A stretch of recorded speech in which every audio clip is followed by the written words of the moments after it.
nanti nggak datang lagi. Pernah ngata-ngatain saya ayam, kalau ngata-ngatain orang dari kamera itu ayam sayur ya. Saya kasihan istri saya sih sebenarnya, saya klarifikasi. Aku kasihan istri saya sih sebenarnya. Saya pengen klarifikasi ya, yang kemarin cewek itu bukan simpanan saya, itu bukan selingkuhan saya. Saya sudah 2 bulan nggak ketemu dengan anak saya. Saya punya 3 anak. Anak yang ketiga saya itu punya autism yang mulia. Dan setiap malam dia mencari saya mulia. Dan saya ingin banget ketemu dengan anak-anak saya mulia.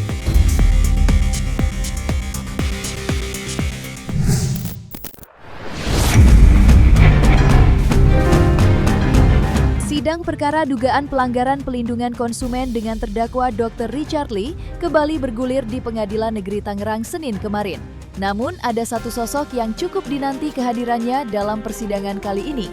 Dr. Samira alias Doktif yang dijadwalkan hadir sebagai saksi ternyata kembali tak terlihat di ruang sidang. Kondisi ini pun langsung mendapat respons dari Richard Lee. Richard mengaku sebenarnya sudah menantikan momen untuk mendengar langsung keterangan Doktif di hadapan majelis hakim. Sayangnya, harapan tersebut kembali harus pupus lantaran sosok yang dinantikannya itu tak kunjung hadir dalam persidangan. Tak ingin melewatkan momen, Richard pun melontarkan sindiran tajam atas ketidakhadiran Doktif dalam agenda sidang kali ini. Nanti Kamis nanti nggak datang lagi. Pernah ngata-ngatain saya ayam, kalau ngata-ngatain orang dari kamera itu ayam sayur ya. Sama kayak Densu kemarin itu kan janji kalau kalian ingat, saya ingetin aja 2024 kan janjian, ayo kita live di TV. Waktu Pak Densu saya datang sendirian. Soalnya seperti itu. Gentle aja. Saya di sini dengan pengacara saya mencari kebenaran untuk diri saya. Saya mencari kebenaran untuk diri saya. Kalau memang saya salah, saya siap menerima hukuman. Tapi kalau saya benar, kembalikan semua nama baik saya, kembalikan semua martabat saya, dan hukum saya siap akan menyerang balik orang-orang yang merusak reputasi saya. Saya nggak bisa ngomong itu ya. Sampai di saat ini, saya siap membuka semuanya. Saya gentle, saya datang. Ya harus saya hadapin. Saya duduk di sana. Saya siap buka-bukaan semuanya, nggak jadi masalah. Datang, hadapin saya di sini. Kalau Kamis depan, Kamis ini dia nggak ada, saya kecewa sekali. Berarti menunggu kehadiran dia, Dok ya? Sangat. Apa yang mau disampaikan mungkin, Dok, kalau misalnya ketemu, Dok? Sebelum sidang dia datang terus, tapi giliran dipanggil saksi dia nggak datang. Alasannya apa, Dok? Tanya dia. Selalu kayak gitu.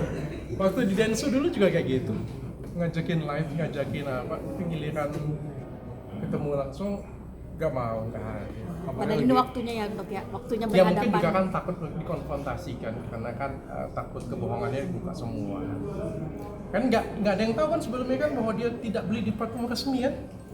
Nggak ada kan, nggak pernah terbuka kan semuanya kan, dari dia lapor keluar selama ini dari nama saya jelek, nggak ada yang tahu bahwa dia beli tidak di platform resmi. Suasana persidangan pun kembali memanas ketika jaksa menghadirkan seorang saksi yang disebut berasal dari pihak Doktif. Tak hanya tim kuasa hukum, Richard Lee juga ikut aktif melontarkan sejumlah pertanyaan kepada saksi tersebut selama proses pemeriksaan berlangsung. Momen ini lantas mengingatkan Richard pada persidangan sebelumnya, ketika seorang perempuan sempat disebut-sebut sebagai sosok yang dekat dengannya. Tak ingin persoalan semakin melebar, Richard pun memberikan penjelasan. Ia menegaskan, perempuan tersebut bukanlah orang ketiga seperti yang ramai diperbincangkan, melainkan seseorang yang pernah dekat dengannya saat masih duduk di bangku kuliah sekitar 20 tahun silam. Richard pun merasa keberadaan dan keterangan saksi tersebut justru telah membawa persoalan ke ranah pribadi.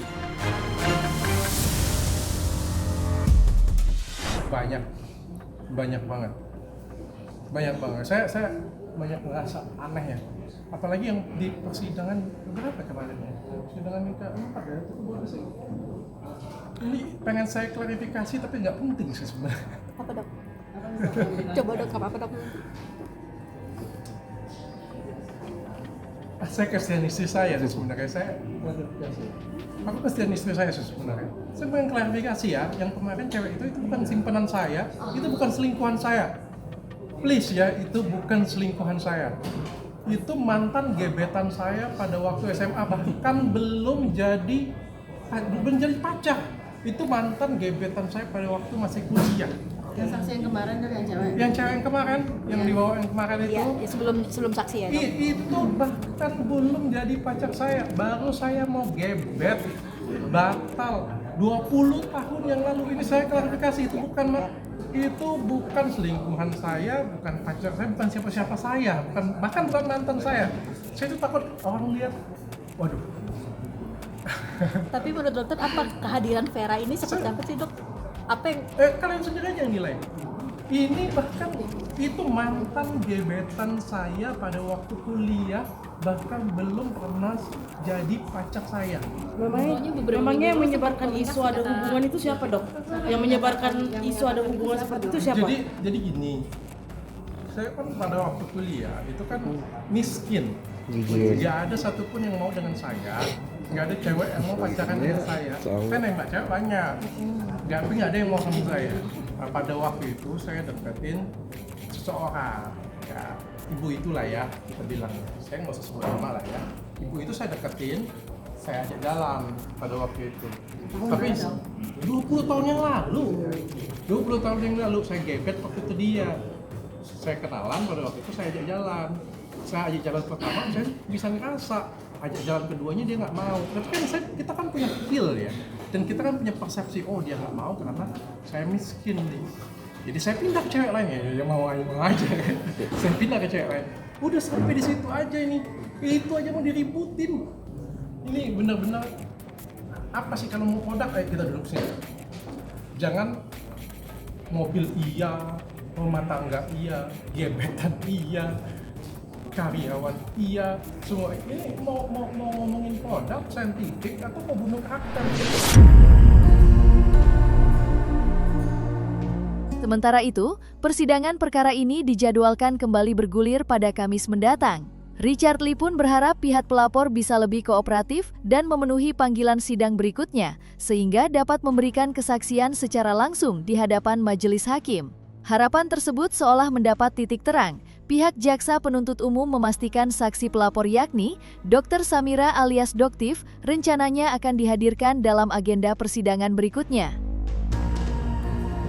Nanti kami akan hadirkan saksi-saksi yang akan kami hadirkan pada hari Kamis. Oke Pak, tadi kan menarik kan Dokter Samira kan harusnya kan menjadi saksi, mungkin dari pihak JPU sendiri memanggil kapan sih Pak untuk bisa menghadirkan Dokter Samira? Tadi sudah diajukan oleh majelis hakim bahwasannya yang bersangkutan masih di luar negeri dan dilihat dari tiket menuju pulang bahwa hadir bahwa tiba di Indonesia pada tanggal 2 Agustus 2026, sehingga kita akan melakukan pemanggilan saksi lagi, siapa tahu dia pulang lebih cepat atau pulangnya sesuai dengan waktu yang telah ditentukan oleh tiketnya, seperti itu.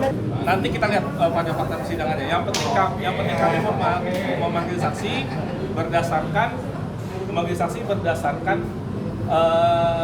alat bukti yang nanti akan diajukan. Juga terjadi bahaya. Ya nanti kita panggil nanti saksi yang merasa korban dalam hal ini, yaitu Dr. Samira ya, bahwasannya kapan dia menerima paket tersebut, kan gitu kan, dan sudah nanti akan dijelaskan oleh saksi Dr. Samira. Makanya itu kan untuk orang unboxing dengan menerima paket kan berbeda gitu. Contoh saya beli barang di Bekasi, cuma saya unboxing di sini kan beda. Panasnya perseteruan antara Richard Lee dan Doktif yang kini bergulir di meja hijau, rupanya turut mengundang perhatian Deolipa Yumara. Melihat polemik yang semakin berkembang, Deolipa pun mencoba mengurai persoalan ini dari sisi hukum. Lantas seperti apa kata Deolipa menyikapi panasnya kasus ini? Jadi begini, ini kan perusahaan ini kan ada direktur utamanya.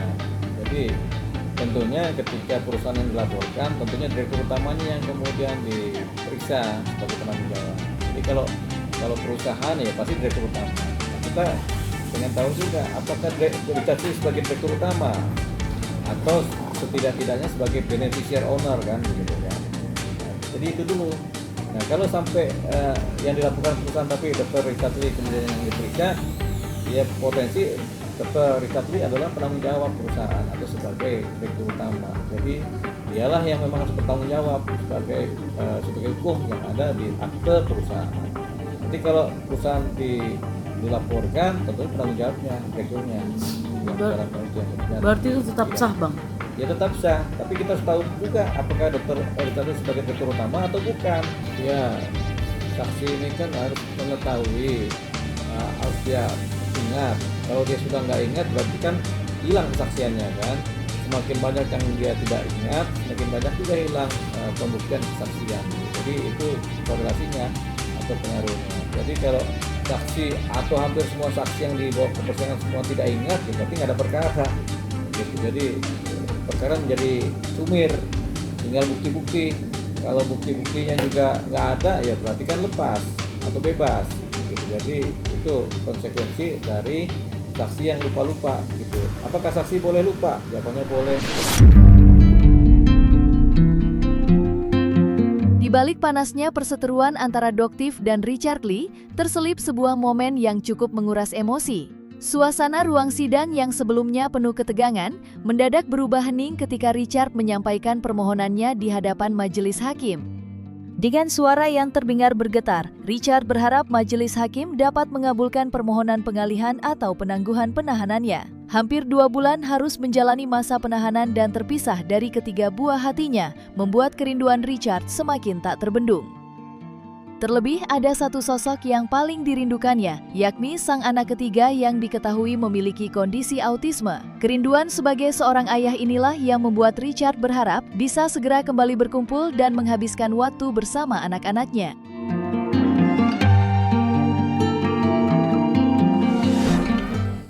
Saya sudah 2 bulan nggak ketemu dengan anak saya ya. Saya punya 3 anak. Anak yang ketiga saya itu punya autism yang mulia. Dan setiap malam dia mencari saya ya. Saya ingin bakal ketemu dengan anak-anak saya ya.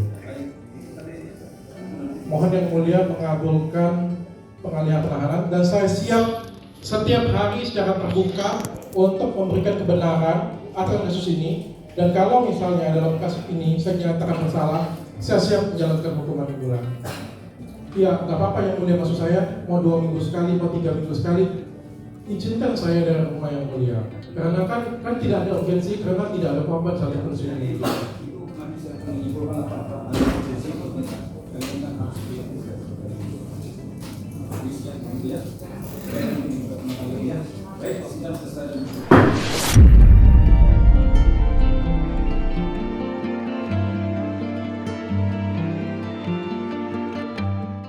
Nah, selesai sudah Cumi Lovers.